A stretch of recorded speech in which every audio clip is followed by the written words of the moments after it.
Hey, good morning, everyone. Welcome to Office Hours. Happy Thanksgiving to you if you're in the USA. It's nice to have you here on a holiday. We're going to still answer questions just like we do. Since March 2020, we tend to like to do that stuff. So let's dive right in. Alexander. First one's coming in from Rane Hofsoy in Tromsø, Norway. And he's asking, Bitfocus is having a Black Week lifetime 50% discount on yearly light and individual subscriptions. Offer ends December 1st at midnight CET. I have already upgraded. Anyone else thinking of becoming a Bitfocus button user? $80 a year seems affordable. Chris Sabato, what do you think? It's definitely at a price point where it's kind of intriguing. I've yet to get to the point where I really found a use case for it. For me, Companion has worked fine, and there's not been something where it's like, oh, Companion doesn't do this, I need to move up to buttons. But at $80, it might be worth dipping my toes in. Yeah, I'm kind of in the same boat with you. I've thought about it, and I get to the point where I want that world like you get with Memo, where you're designing a custom interface to control something. But at the same time, I haven't yet found the exact solution where I thought the ROI was there. In terms of my time commitment to like what I was actually getting out of having that interface. But when I think about designing interfaces for other people, that's where I want it to be simple and only expose a part of an interface that is exactly, for that. That's exactly for the task. It's a very mission-driven thing where it's harder to make mistakes. So it's definitely intriguing, and 50% discount on yearly. It's tempting. Next question. This one is coming in from me. What Black Friday deals did you fall for this year? So far, I purchased a license for Synergy Mouse for 25% off. Alex? So far, I fended them off. I keep on like going near them. The one that really had me kind of hooked was getting M4 Mac Minis for $479, but I don't need any M4 Mac Minis. But I'm like, but $479, you can think of something to do with them, but I haven't done it yet. Nigel? So I've managed to resist, but then again, I did buy something early November, which was going to be in the Black Friday sale at that price. So this sale is so long now. We needed a new TV for our spare room, and they said, this will be our Black Friday offer. And I was like, it was almost October, so I think that's losing some of the power. It's like all of the holiday creep. You get the Halloween decorations end up hitting some stores. It seems early, like in August, and so now it's like the Black Friday sale creep. It was just a day, and then it was a week, and then it was Cyber Monday, and then it was Prime Day, and now it's October, and it just keeps growing. Good old seasonal creep. Courtney? I was in Best Buy yesterday, and you could hardly walk through the store with all the TV sets that they had crammed in there for Black Friday sales. And I thought, well, maybe I'll look at their website and see what they got in store. Oops, sorry. It's feeling He disappeared. Transparent. Yeah. All right, it's official. 98-inch TCL QLED 4K TVs are now under $1,000 for Black Friday sale. So that is in where did you saw that at It's Best Buy. Best Buy, yeah. They've been selling those at Costco for $9.98 for about a year now. Yeah, like when you walk in, there are these big things, and I mean. The 75-inch screen TVs now are like $449 or $559 or something like that. It's incredible. This is one of the better ones. This is like $1,800 off, $1,500 off. That's great.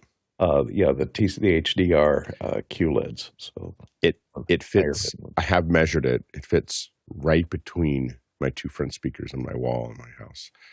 I've thought about it. And it's going to be tomorrow. Yeah, we needed a TV as a screen in a very bright office, and I took advantage of that with the TCL, and it was only a 65-inch. It was like $500, but it was like a QNED. It was like the brightest nit that they had and I was stunned at the picture quality that came out of I'm like, this is a $400 television. I feel like it's starting to approach what used to be, you had to spend big bucks. So as long as you don't let it spy on you, I think it'll be fine. Yeah, I mean, the research that we did is once you had a sound bar and a 75-inch screen TV, you stopped going to the movies. And I mean, like, it was like flatline. Like when people got that seemed to be the two things that happened together. If one or the other, it doesn't have the same impact, but two of them happen together, people stop going to the movies. And I think that now that you're seeing this, because it's going to be 98 is going to be under 100. It's going to be everything is going to be under $2,000 or $3,000 in the next year. Because once this happens, it puts so much downward pressure on the prices. Nigel? Yeah, I was just going to add my annual Thanksgiving proviso, which is when you see a really, really good deal, just check the details. Because one of the things you'll often find in that Best Buy, the thing is, only 5 in the store or something. So by the time you've got there, they've gone and they're lost leaders. And some of the model numbers, particularly in the electronics category, when they're really low, they are strange in some configuration. So just double check what you're getting. I've been known to sell things on Black Friday and special sales that weren't fully what they were outside that period. So just beware. I got fooled last year in a situation like that. I went to buy a vacuum cleaner, and I've got 3 dogs. We chew through vacuum cleaners. And so I'm like, okay, and I was doing what Courtney was saying. I was trying to find the best deal. And it wasn't necessarily about how much money I was going to spend. In my mind, I'm like, how much money can I save? And then there was a version that was like the V3 and I had the V2. But there was another version that I had never heard of. And the discount was way bigger. And it's like normal retail price, all this. When I got it home and I took it out of the box, they had repackaged the vacuum that I already owned, rebranded it under a different name on the box, but everything in the box was the same. And then they gave you like 3 more attachments. And that was how they justified saying that it normally retailed for a bigger price. And I was like, Best Buy, you just swindled me. But it was like, but I'm not going to go back to the store because it's December. Courtney? Yeah, there is a trick the big box stores do, because a lot of the appliance sales people out there have this thing, will beat any advertised internet price. That's their price guarantee. And so what they did is they made deals with the manufacturers to assign an SKU just to them, so that the same camera bought anywhere else has a different SKU than that Sony camera at Best Buy, so that you couldn't price match. If you tried to price match their price with anybody else, nobody else could find that SKU, so nobody else would get that price, so they would maintain that price leadership. So they used that unique SKU to keep people from shopping at the cheaper stores that give them a few more bucks off for the same camera somewhere else, but they couldn't price match it. Nigel? Yeah, the other thing, actually, I was interested, you said it had lots of the attachments on. The other thing they do is they don't include the case, they don't include the battery, they don't include some of the elements that add cost. And so that's another thing you end up paying more once you bought all the bits you could have had originally. 2 actually relevant things that aren't vacuum cleaners. Ecamm's annual subscriptions are 40% off. So if I've been starting to play with that as a software switcher, and I know that the Rundown on Thursday nights with David Paskin runs it, and he's a big proponent of that. If you've been thinking about it, you're going to save $200 a year off the Pro subscription instead of, I think it's like $239. And the other thing that I'm really notorious for is, it used to be I would go to buy Blu-rays because the movies would go on sale, right? The movie's still the movie if it's on the Blu-ray. But since I've learned better now, I like my movies to appreciate and value. So I go and Apple will sell on iTunes the box sets or bundles, or buy these 10 movies for $60 or something like that. And if I like half of them, I'll buy it. And I've got movies that I bought 15 years ago in SD that are now, the 4K 3D versions. And it's just nice. Next question. This one comes from Vic Hernandez in Springfield, Missouri. Did you know Diary of a CEO host Steven Bartlett has a second channel called Behind the Diary that is a behind-the-scenes look at the production of the main podcast? That is awesome. I did not know that. Alexander, what do you know? I also did not know that, and I just subscribed. I checked the channel, and I didn't see a ton of behind the scenes. There is some stuff there, but it seems like the overall theme for that channel is tips and tricks and how other creators on YouTube have influenced him as well. But it looks like there's some really good content in there, so I will definitely check it out. Appreciate you bringing that up, Vic. Alex? There is some, I grabbed onto one of them, and there you get to see, I think this is important for people who do podcasts to see what the behind the scenes looks like on a podcast that's probably the top of its game right now. So here you can see the small crew that is there managing this. Here there's kind of a handheld here as they're getting ready to do one of these. But you realize that there's just, it's always a lot more than you think. I think there's like 6 or 7 cameras at least that they're using here. Now I couldn't make that out. I think they're all Sony. I think that they're either Sony's or Blackmagics. I looked at that, and this one here could be. I couldn't quite. That's the one that had the microphones in close that were taken out in post. Right, and I just couldn't quite make out the front of that camera because it looks like a Blackmagic. Oh, it is Blackmagic because you can see it right there, I think. So anyway, it's always interesting to see how they're using a bunch of lock-off cameras for the most part, and they may be operating 1 or 2 of them as well. So they're kind of adding that through it, but it's always good, I think, to see what it takes to actually do these shoots. They're not someone inviting someone over to their house and doing an interview. Next question. Chris Sabato in Albany, Oregon asks, I built a custom HLS player with advanced playback controls. Is anyone interested in seeing it? Yes. So I don't know how useful this community would find it, but I think you guys would find it interesting, right? And so where it stemmed from is for us for a basketball game, if there's a review, like a questionable call, what our officials at our level, what the officials do is they just there's a computer on the table that has the live stream. And so they can just rewind the live stream and see what happened. And the first couple times we did that, I found that it's just the interface is clunky. They were going back 10 minutes when they needed to go back 30 seconds. And so I built this little thing, and basically you just paste in an HLS feed. And this is from one of our prior games. And all these, let's get past halftime.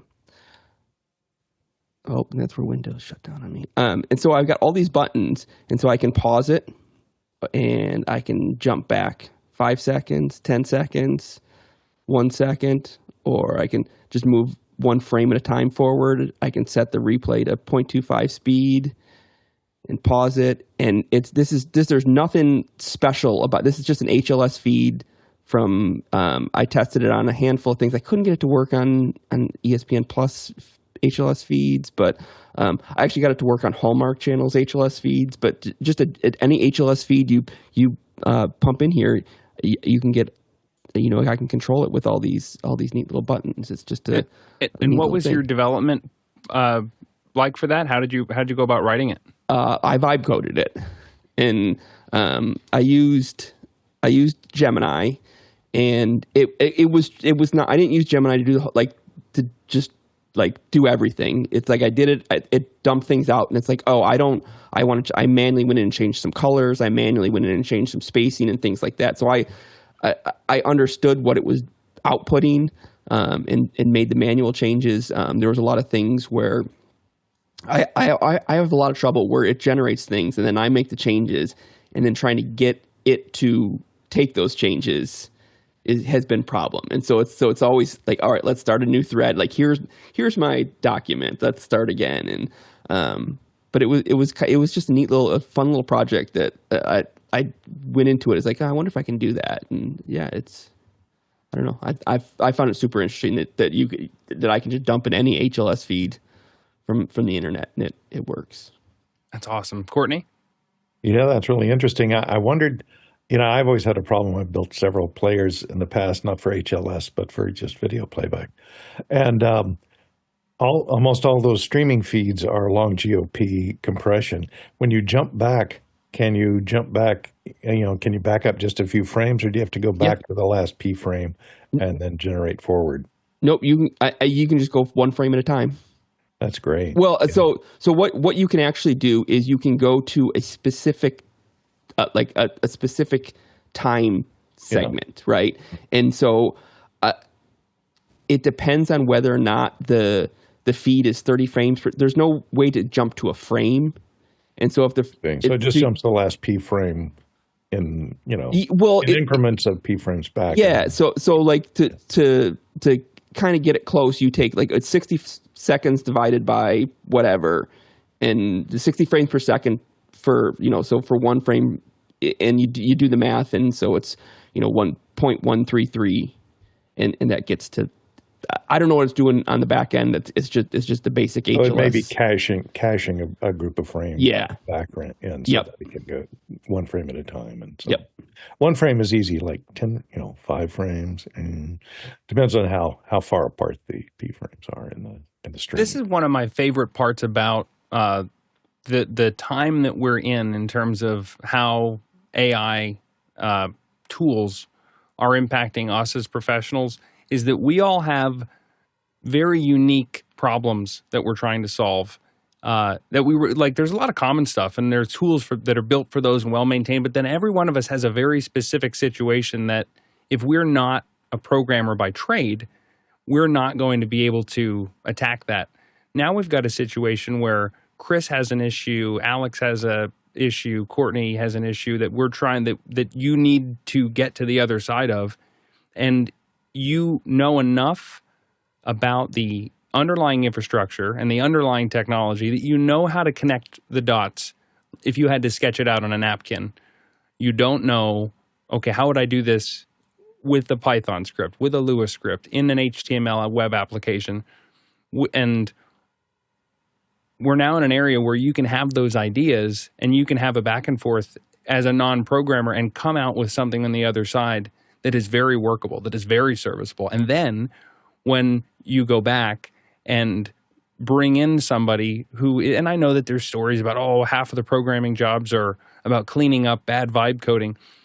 But if you don't get too ambitious when you're there by yourself and you get it to, 60, 70, 80% of the way there, and then you bring in the professional help, you've saved yourself in a business, you've saved yourself months and a lot of money in what most consultancies or outside contractors would come in and be the discovery phase of, let's try and figure out what are you trying to do and how you're trying to get there. And by the time you've made them understand your specific situation and your business enough for them to start developing the application, it's like you get to the other side of that, you're not even interested anymore.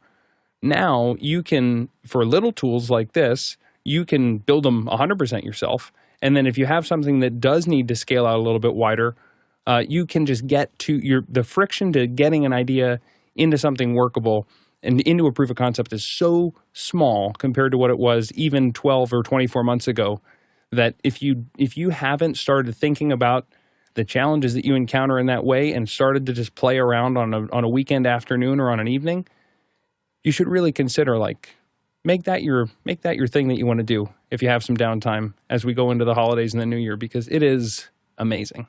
Next question. This one is from Courtney Gooden in Hollywood. Is anyone in need of big studio lighting gear? I have a solution for you. Alexander? I am interested as long as I can get it through the door frame in my condo. Okay, Courtney, you got to tell us what's going on. Well, I hope you have really big plugs, because and a lot of AC at your house. Well, they have some newer things. Well, I got a flyer in the mail yesterday. Mole Richardson Company, which has been around in Hollywood almost 100 years now. It used to be right up the street from me in Hollywood. Now they're out in the valley. They are having a bankruptcy sale, and they have it's December 9th. I'll let my camera come back and I'll show you this. You can bid online. This, of course, they have all these giant fixtures and lamps. But 800 lots to be sold. Starting bid is $5. And they even have a lot of these new LED lamps, these big eye, that are competition with the old big eye tenors that were 10K lamps. These are a lot of the lamps that kept Hollywood going over the many years. They're selling off all their inventory. So it might be a good place to bid on some lighting instruments and power distribution and just everything to do with on-set lighting. Big stuff, little stuff, amazing. Some of those ones I showed there are actually Cobb LED lights in a big Fresnel lens that are focusable, that are great. And of course, all the motivators, all the support equipment to carry those heavy lights and crank them up and down electrically is going to be for sale go on sale December 9th at auction. Opening bid, and you do not have to be there. You bid, it's a virtual auction, so you bid online. And you handle the shipping. Starting bids are $5 for everything. Nigel? Do they have a Super Trooper? I've always wanted to own one of those. Now, I don't think Mole made Super Troopers because, they were carbon arc Super Trooper. I can't remember who made Super Troopers, but yeah, they have similar arc lamps. Mole Maxi Brutes or Mole Richardson. They have a little bit of a marketing problem, though. What they need to do is they need to get a production still, a behind-the-scenes shots from one of the Austin Powers films, and then have the headline be, "Yeah, baby," and then an ellipsis, and junior and senior and tweenie. and then that can be that'll be the draw. Names. Yeah, the Tinker Tweenie, and give me a Tweenie on a blonde. Give me a blonde, Alex Tweenie. I love this. They have a little sound effect you can't hear, but it's like looking through it. It's like the public option. It's got little we are going to reproduce the page turn here on the. This is the one, I think. It's December 9th, right? Is that what you said? Yeah, that's the PDF of the flyer that I got in the mail. Yeah. But they don't want you to feel like you couldn't turn it. Anyway. And they said skeuomorphism was dead. I think not. We've got page-turning Russell sound effects. But the thing that I always get, sometimes when you get into those weird little animations, it's like, I want to download and search the PDF. A 3-page PDF, that's fine. When I've encountered a catalog that's, or a manual that's 100 pages long, I'm like, I just want to search. Yeah, I found that I was trying to figure out, I used to read magazines, just obsessively. It's always some magazines that I was working my way through. And when they came out on iPads, I kind of stopped buying magazines because I thought I'd go to the iPad, but then I never did. I never switched over to the iPad. And it took me a long time to figure out that I just don't like serif fonts on a screen, so I don't like the line spacing that's usually comes with print, and everyone wants to make it look like their printed version. So they would take the new wine and they put old wineskins and put them in old wineskins, and I just found that I just completely stopped. I just stopped reading magazines. It's crazy. But now the serifs are making a comeback. You're in for a world of hurt. Oh no! Like everybody's not like that. Garamond is back in, and you're like, oh, okay. Oof. Next question. Next question's from Paul Valhus in Austin, Texas. How do you connect your Android and iPhone to your Insta360 link to remotely control it? Alex? Yeah, I don't have a screen share right now, but basically you have the phone that you have this set up. And all I had to do was open up I don't know if I did anything else, but I opened up my. But is this the link that's the webcam? Link. Oh, you can't do that. Yeah, I was going down the 360 I just saw Insta360. I thought he was linking it to link it. Oh. So this is anyway. This is the Insta360. It's really easy. I'll just answer this question that you didn't ask. Is that this one has you turn it on. And you get the app and you open up the app and the app finds it. It just sees it if it's on, and then you tap on it and it will pair the two of them together and you're off to the races. And it works really, it does work really nicely. I've had a couple of those, not the X5s like Alex has, but the X4s, a pretty solid distance away, but joined to a Wi-Fi network. Like I had them mounted in like a month's long installation, and I could just pop in and go on my phone and check framing, look at the stuff. There's Really little nice things on job. the side here. These are not the place you put memory cards. They're actually microphones, and if you peel them off, it's hard to keep them staying on. The one thing that you may want to look at if you don't have, if you can't control the native PTZ from an iPhone or from an Android or whatever, but you can take video in. I don't know if the iPhone can do that. I know the iPad can take some sort of video in. It's a little bit of a kludge, but if you get that little USB controller, now this wouldn't work with Insta, but OBSBot's Tiny series would. You can have that USB-C to HDMI converter, and then it has a little USB box in it. Now you'd have to then convert the USB back to UVC to get it into the iPhone, so that's where this is kind of kludgy. But then you get a little remote control like this, and if you have a behind-the-scenes camera, now I can go up, go down, go side to side. I can use my zoom, and it works pretty responsively with the remote. I've been testing this for an install that I'm doing. And I've had the UVC to HDMI boxes so that I could get UVC sources into a switcher, but I never, got the little control thing, and it's pretty nice to set up. The other thing that I like about it is that you can have it set to up to 4 different devices. Like you see these on the top here, there's 1, 2, 3, 4. So you can have it paired to different cameras if you were trying to reposition multiples. But also, you can set the 3 presets right from the remote. So if you have a wide, a tight, and then a third shot that you want to do, you can basically switch those camera angles remotely. And if you practice enough and you get good at it, it can be pretty slick. Next question. Guy Cochran in Seattle, Washington asks, Puget Systems finally added a category for live video production workstations. What do you think of the lineup?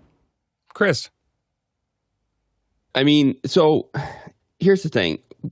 One of the best things about Windows is actually what makes getting a computer for live production really hard, in that there are infinite options, and being able to find the system that has the right parts that go with the right system and everything works like it's supposed to. vMix has their reference systems where they say, we've tested these parts with these things, and we can tell you that these work well together.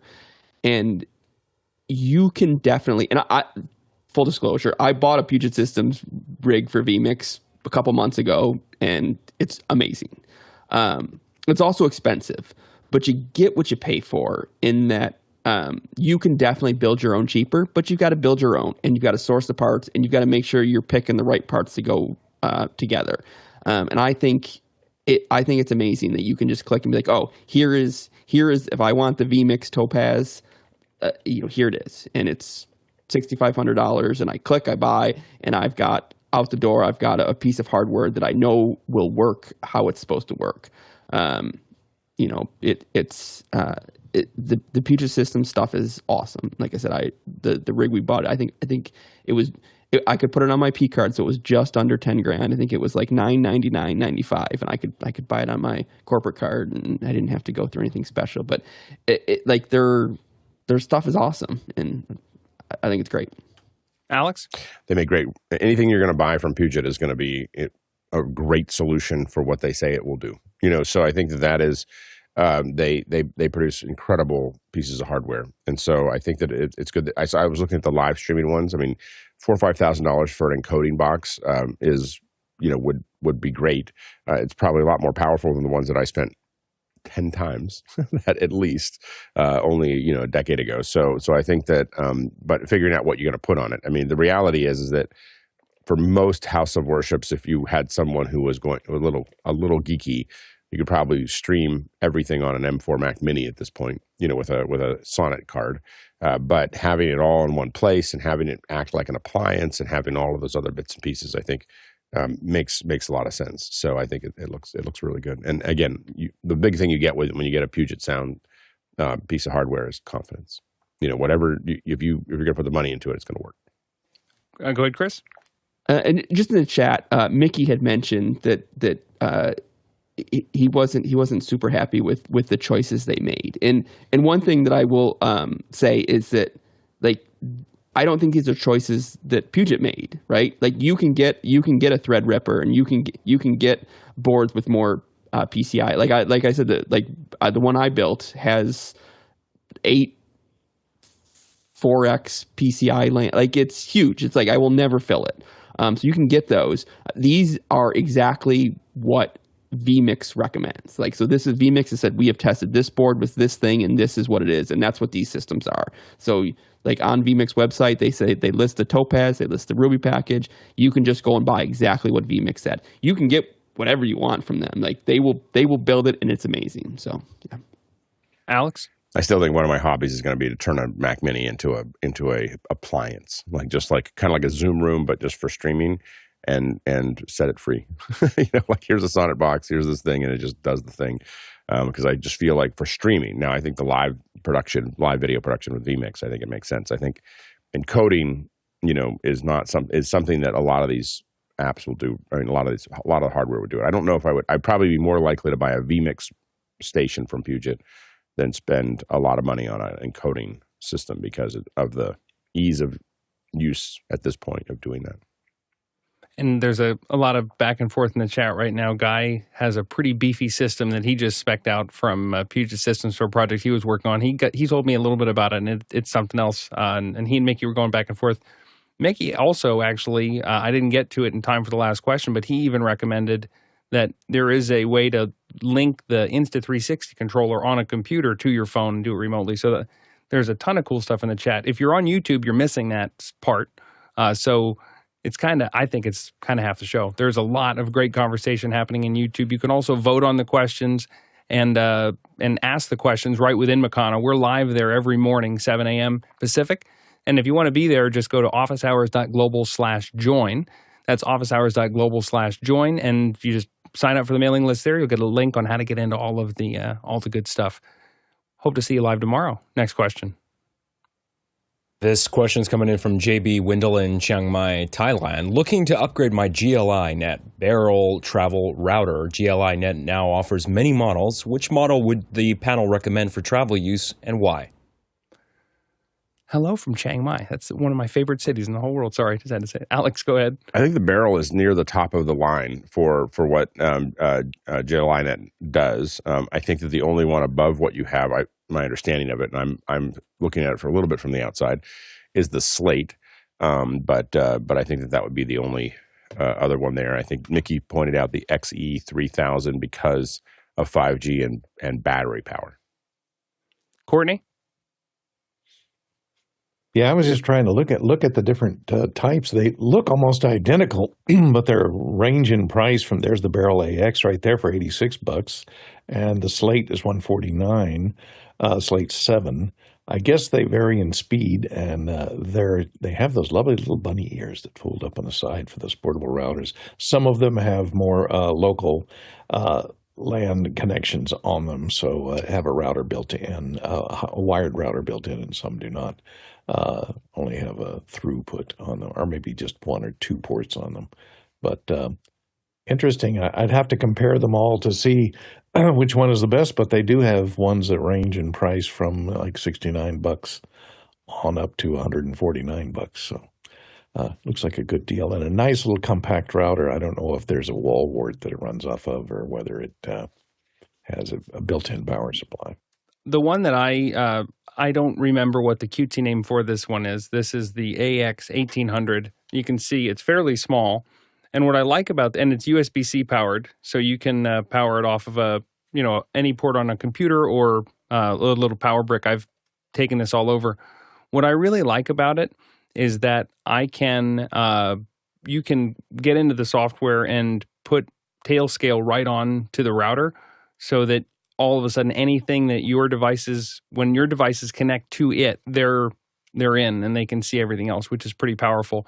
The other thing that I like about it is that this can join the captive Wi-Fi into in a hotel situation or something like that, and then put a layer between your devices and whatever the hotel Wi-Fi is. So all my devices know is they're connecting to this, and then the hotel's a totally separate thing. So very versatile. The other thing that you want to look for, depending on how many different situations that you're going to be in, is that some of them will have a little mode switch that's on this side that allows you to say, am I going to be in a situation where I'm rebroadcasting a WAN that's coming in over an Ethernet port, or is this going to go into some sort of Wi-Fi repeating mode for that captive usage environment? Give yourself, like with any piece of hardware, with this many knobs that you can fiddle with, give yourself a couple of unstructured hours to go in there and kind of see it, because it's not something that you want to kind of casually just brush across, because if you don't go about it thoughtfully, all of a sudden you get in a totally backward scenario, and then it becomes too complicated, and then you never want to touch it again. So if you're going to start down this path, remember that even though it is a fairly inexpensive, cute little box, it's very, very configurable, and so I got to respect it. Next question. This one's from Courtney Gooden in Hollywood, California. Has anyone used the new Flux.2 to generate images? Saw some examples from Lazlo Gaal that are amazing. Hong Kong dreams. Alex. I haven't done it yet. This stuff looks amazing, though. I mean, I think this is what Courtney was talking about here. This is some of the images. It'll be really interesting to see when people, are able to put together something. I think that a lot of times we get stuff that is, but I think that for a lot of commercials and for music videos and so on and so forth, I think there's kind of a, it's pretty amazing. It's, it keeps jumping. You keep on thinking, it's not really going to catch up, and then every once in a while you go, well, it might actually catch up. The realism is getting pretty high. Courtney? Yeah, the cinematic realism. And, when this came across my YouTube feed yesterday, I was the 37th person to look at this. So it hasn't really gotten a lot of views. But and Lazlo Gaal has produced some spec commercials in the past with the various tools, and he does amazing work. And this little piece that, if you take a look at that from the link, I don't know, I think it's about 2 or 3 minutes, almost 3 minutes long. It has some amazing cinematic stuff. It was all these still images. He started with still images from Flux 2 and then did the video animation with Veo and Hailu from those still images that were created in Flux 2. It just has the starting frame. And it's so cinematic. And he created this little 3-minute film in one day. So when you take a look at that, the polish and the look and the amazing composition and the realism and the motion and the everything. Of course, it's only 8 seconds. Each take is only 8 seconds long, and there's no dialogue. There's sound effects, or some music, I think, over the top of it. But he cut it in Resolve in less than a day. So that's what you can do with one person with just 3 or 4 tools and AI in less than a day. Not dramatic, but for commercial work, you can see you could create any top-end commercial with this stuff in very short time and on a very limited budget. And the other thing that can be done with a model like Flux 2 is that you're able to run it locally. Like, you can download that Flux 2 model, or people who have a modified version of the Flux 2 model, and if you have a very specific look that you're trying to go for, all of these are on Hugging Face, and you can start to see, okay, Black Forest Labs wants to put this out as yes, you can use it just vanilla, but you can also modify it so it's the seed of an idea, and then you can start to further expand out from there. So very cool technology. And remember that this is one of those scenarios where if you got into the space of building your own local AI machine, that you're not having to go through a Gemini or a ChatGPT or a Midjourney or anything like that. No shade to Midjourney. I think I made this morning I think it was a group of Thanksgiving turkeys, or a group of turkeys protesting Thanksgiving. I think I was trying to come up with something like they're marching. But those tools are still great, but it's even more fun that we're still at this early point where the technology is accessible so that if we wanted to go and try and build something that's different, we can. Next question. This question's from Zach Stahlsmith in Chautauqua, New York. I'd like to upgrade my main travel case that currently holds laptops, dongles, small patch cables, emergency gear, etc. to a Pelican or something similar. What does the panel recommend? I would mostly be driving with this, not flying. Chris. Obviously, there's lots of options in Pelican, SKB. If you want to go cheap, you can go to Harbor Freight and get the Apache stuff. But one thing you might consider is, since you're not like lugging a ton of like production gear, is going with something like a photo roller bag, like something from Think Tank. They've got it fits the laptop, it holds all your gear. They're pretty handy. They're kind of expensive. You'd say you're mostly driving, but if you are flying, it's kind of indiscreet. It looks just like a regular suitcase luggage. But yeah, that's another option. Alex? Yeah, my go-to has been 1510s, Pelican case 1510s for a long time. I don't think that the problem is, as you say, mostly driving, not travel, but I always just assume that I might have to get on a plane with it. So the advantage is that the 1510 is, and the 1510 and I think Pelican also makes a 1535 Air. The advantage of those is that that they are 22 by 14 by 9, which is the maximum size that you can check or you can carry on, or you're supposed to be able to carry on onto a plane. And so you know that it'll work. It'll fit into that. So the one thing is I have the older Air, which I guess is no longer available, which I use constantly. It has one downside, which is the handle on the bottom makes a weird noise when you stop. So that's the only little weird thing about it. But it's got because it doesn't have the reinforcement on the outside, it has more space on the inside. And so it's a little bit bigger than the one, and you can't get it anymore, I guess. I bought it when it first came out. And there's nothing, I don't know, some people didn't like it. It's worked fine for me for the last decade. So anyway, other than that weird little noise, I keep on meaning to it took me a long time to figure out what was making the noise, and I realized it was the handle. But it's made out of metal, so it's taking me time to figure out how I was going to take that off. Anyway, but that's the one that I've kind of, lived by for a long time.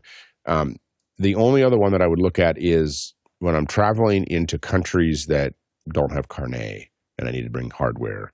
I use the Away bag, the Away carry-on. It's very light, and it doesn't show up. So if you take a Pelican case, I can tell you from experience that if you fly and connect through Frankfurt on Lufthansa, they will weigh your Pelican case immediately. Like they just look at it and just go, "You're going to put it on the scale." They won't do that to an Away bag or to a Toomey bag. So a lot of times we pack the cases with.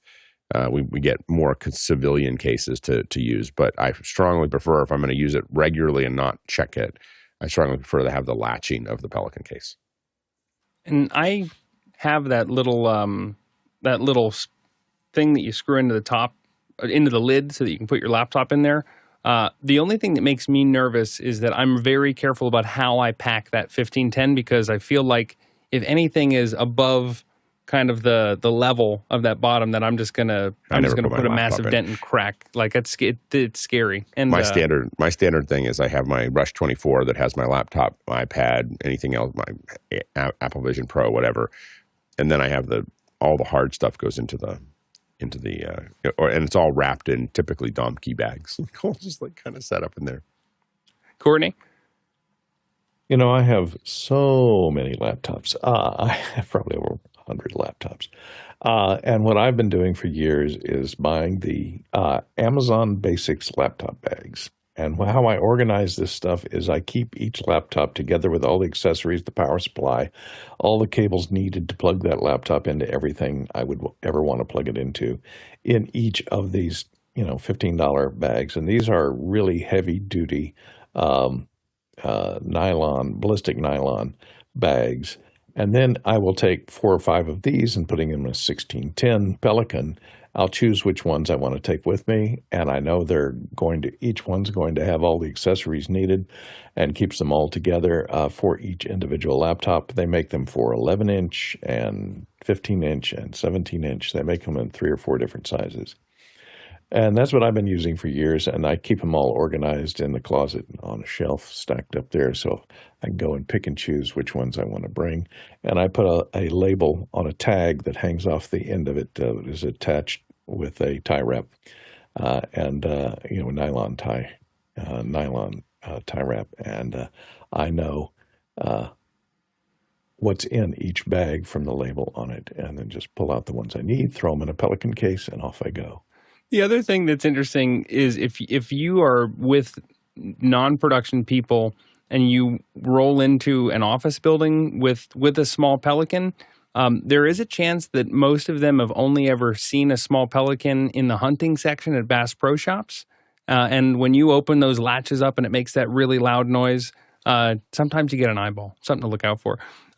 If you have questions for us, you can ask them 24/7 at askofficehours.global. That's askofficehours.global. Nothing to log into, nothing to sign up for. Just give us your name, give us your question, and we'll start working those in on tomorrow's show. Next question. This one comes in from Douglas Carmichael. When do you use Time Adjuster or similar plugins in Pro Tools? Alexander? Well, one of the challenges when you're recording with multiple microphones, and some of those microphones are different distance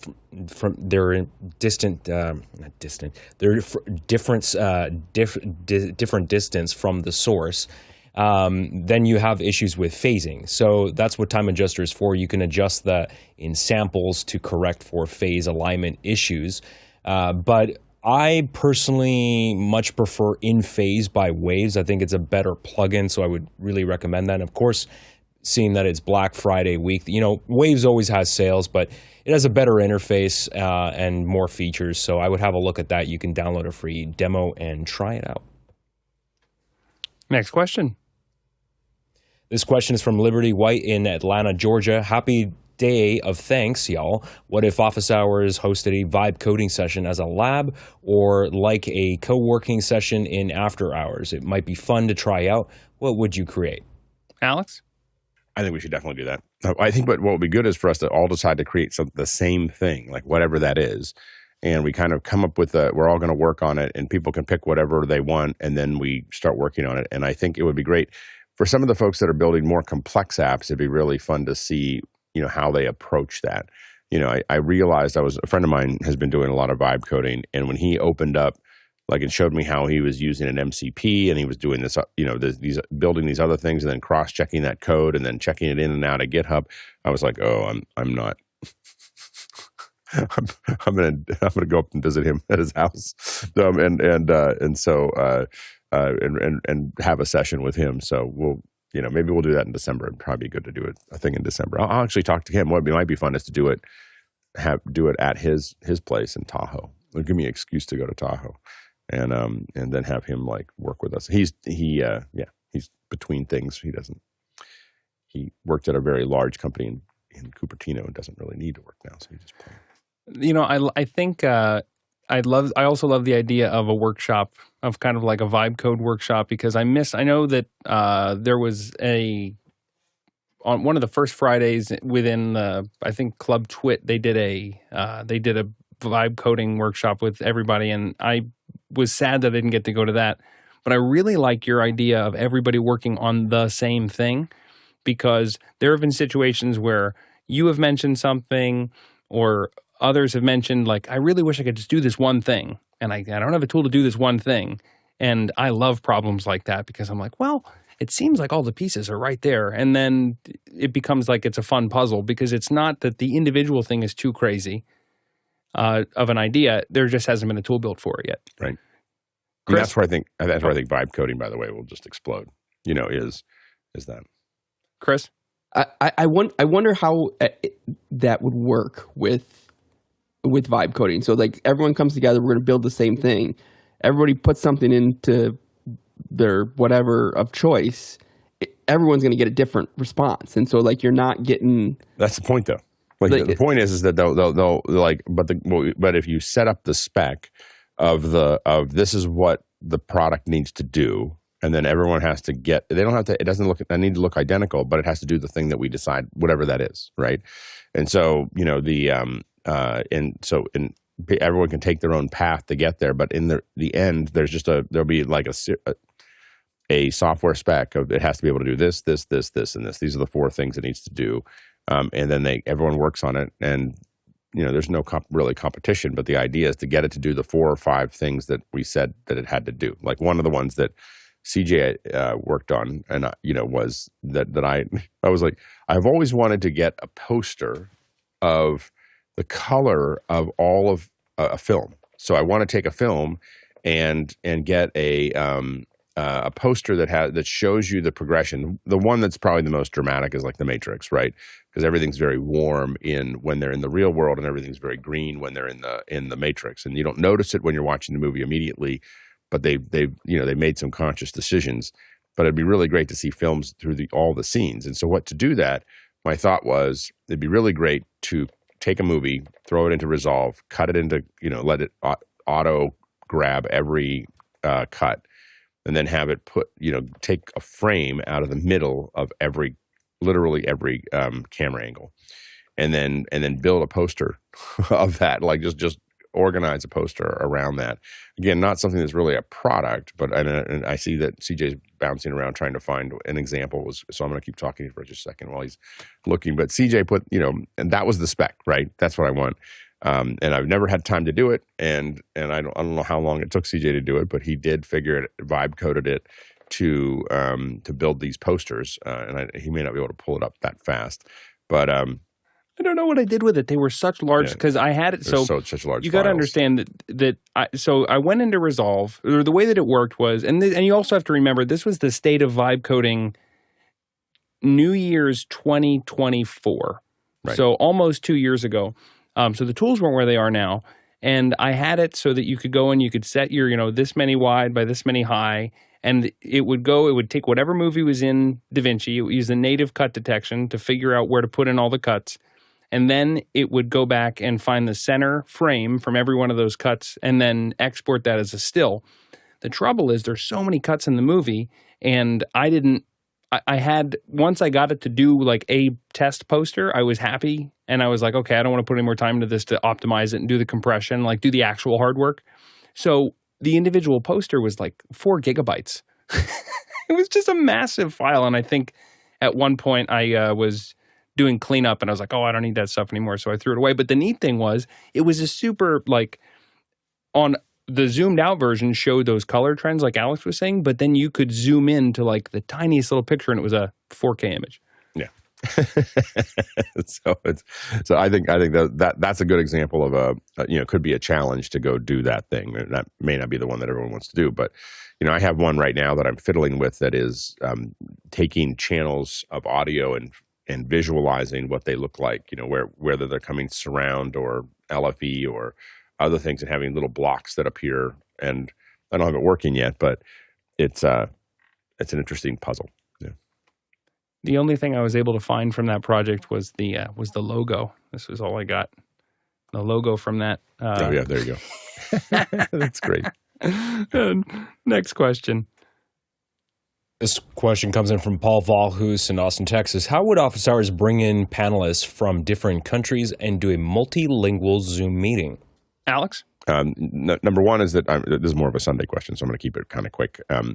The different countries we do pretty often, not today, but we do it pretty often. So different countries kind of solve the multilingual. I don't think the technology is there yet. So I think it would take translation, instantaneous translation would have to get a little bit more mature. So I'd say it's 3 to 5 years away. Next question. Guy Cochran in Seattle, Washington. Bitfocus Buttons now has Cuelist. What can you do with it, considering the $80 deal? This goes back to the similar logic that I had when we talked about Bitfocus Buttons earlier. If you think in terms of the amount of time that implementing a tool like this could save you in terms of setup or in running your productions, you can make the decision on whether this is a tractor or a big TV purchase in a hurry. I think that's a really easy math problem. And at $80, it's almost like at that price, it's worth experimenting because the potential upside of this saving you a lot of time makes that $80 kind of disappear really quickly. So with all of these technologies, when you get a chance to play around with something or toy with something, or maybe the retail price is too high that it's not going to push you over that threshold, but now you're not as sensitive to where it is now. Take advantage if you have the time to play with it now and the time to test it. Invest in yourself and invest in that in your downtime with trying to see what a new tool can do. And if it doesn't work out, it doesn't work out. But you've got to think about what could be. Alex? Yeah, and I think the big thing about the Cuelist, if I understand it correctly, is that it's state aware. So it can do things based on, rather than just telling everything what to do, it can say, if it's here, do this. If it's there, do that. So a state aware automation. So I can see it, setting up a pre-show macro or a show start macro would be pretty interesting. Next question. This one's from Andy Kokendorfer in Vieira, Florida, USA. Which Amazon price tracker do you use? I use this for Firefox. And he's got a link. Alexander? Here's the thing. My gear acquisition syndrome is already bad enough. I know these trackers exist, but I don't want my entire life to be this obsessive chase to find the best possible deal. And I just feel that would make me go down a very unhealthy rabbit hole. Chris? The one I use Camel. And usually it's for I've got something that I'd like to get. And it's too expensive. And so I put one of the things is Stream Decks. I'm always looking to pick up a couple Stream Decks, and specifically the XLs. And so I have a thing on Camel. And so when the Stream Deck XL gets below 100, I think it's $195 or something like that, then I get an email and it's like, oh, I can pick up another one. So a couple things like that I have that I've seen on deals, and so I know it's going to get low at some point, but I don't need it right now. And so Camel has been great for that. Alex? I haven't seen any deals on the Ronin 4D yet on Amazon, so that's what I'm in the market for. Haven't found it yet. It is fascinating, though, to be able to look back in time at what the price was, just to see, have they changed the list price? Is this really? Am I really getting a discount? Was that really always that expensive? I think it was the Stellar X2 microphone used to be under $200, and depending on where you look now, it's not in stock. But then for a minute, it shot up to $1,000 and was 80% off, and then it was up at $350. So it's always interesting to see the games. Hey, if you're enjoying Office Hours and you're finding it valuable, check out the ways that you can support us. You can like and subscribe to the show on YouTube. We also have volunteer opportunities. You can come in and see what it's, if you wanted to be on the panel, if you wanted to help run the show in the back end. But we also have organizational opportunities all around the show that aren't necessarily during this live time. And finally, we are a nonprofit. So if you go to officehours.global/donate, that's officehours.global/donate. You can contribute to the show financially and helping us keep it running. We appreciate that as well. Next question. Liberty White in Atlanta, Georgia asks, since it is Black Friday, what would you recommend as a good mobile microphone? Think social media content or talking head video, budget under $400. Nigel. I'm still a fan of the Shure MV7 Plus, I think it is, which has both the USB and the XLR, because sometimes I want to take XLR with me and sometimes I just want to take USB, and I found that's a very effective microphone on the road, with a little stand, of course. Alexander? That, too, is also my suggestion, MV7 Plus, and just remember that any settings you change on the Shure Motive app in terms of the built-in processing, if you are using it over USB-C, will be stored on the actual microphone itself. So if you disconnect it and go to a different system, it will still remember that, which makes it great for connecting to different mobile devices. Alex? MV7 Plus, for you want to be safely under it. Technically under $400, the SM7B is there, but you would need some kind of audio interface for your laptop. So if you already have that, then the SM7B, which is what I'm using right now, would be under that. I think Mickey mentioned a SM58.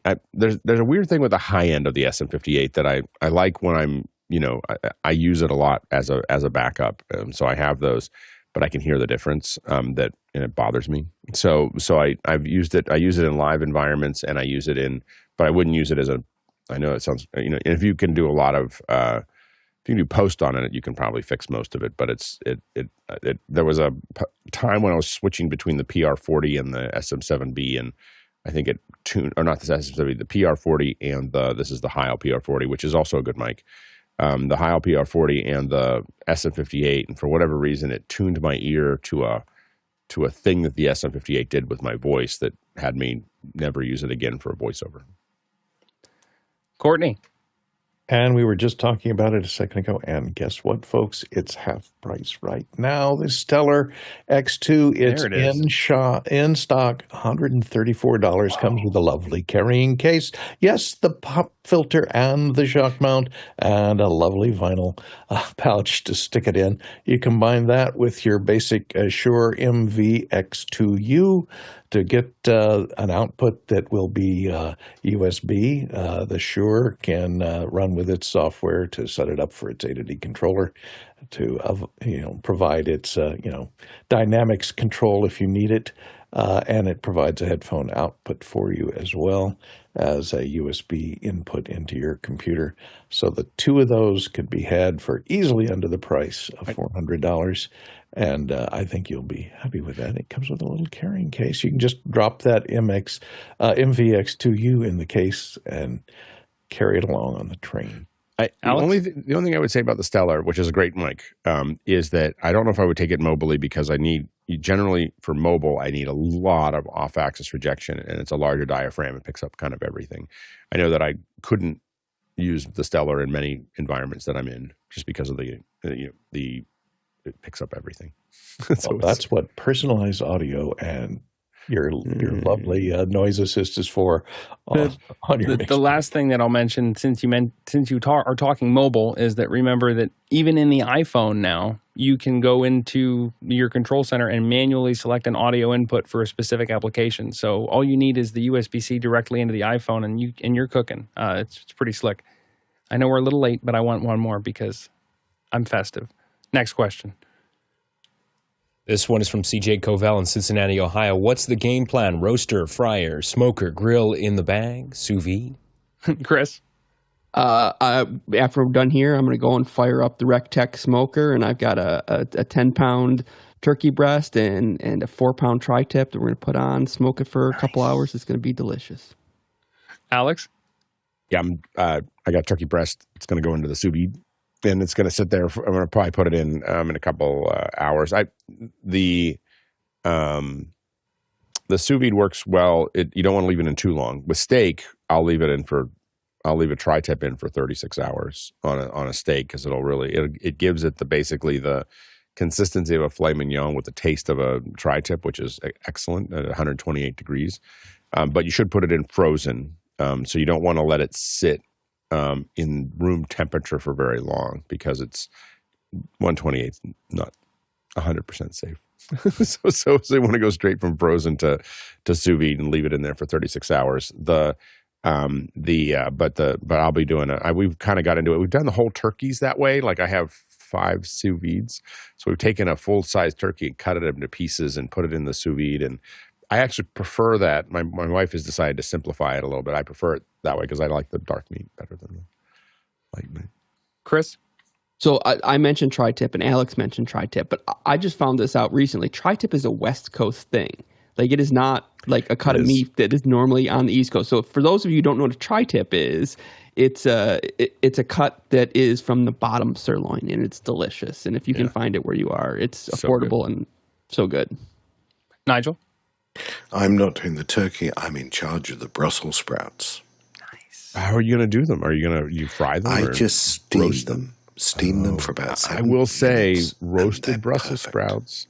Roasted Brussels sprouts with a little bit of olive oil and some salt, some salt. That is like, it's off the hook. Courtney? Well, for years, several of our friends that are expatriates from Texas would get together for a giant Thanksgiving dinner with 30 or 40 people, and we would have deep fried and roasted and smoked turkeys. and it was amazing on the years that it lasted. But now that we're all getting up there, we let Wolfgang Puck cook for us. We book a nice reservation at a nice Wolfgang Puck's restaurant on top of a hotel on the Sunset Strip and enjoy a lovely turkey dinner while overlooking the lights of Hollywood. It's beautiful every year. Alex?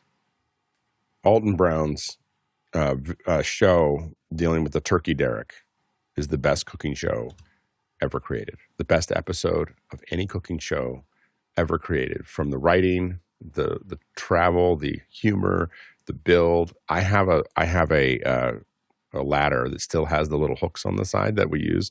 Someone asked, like, where did you get this? Why are the hooks on the side? I was like, because the ladder was originally bought as a turkey derrick.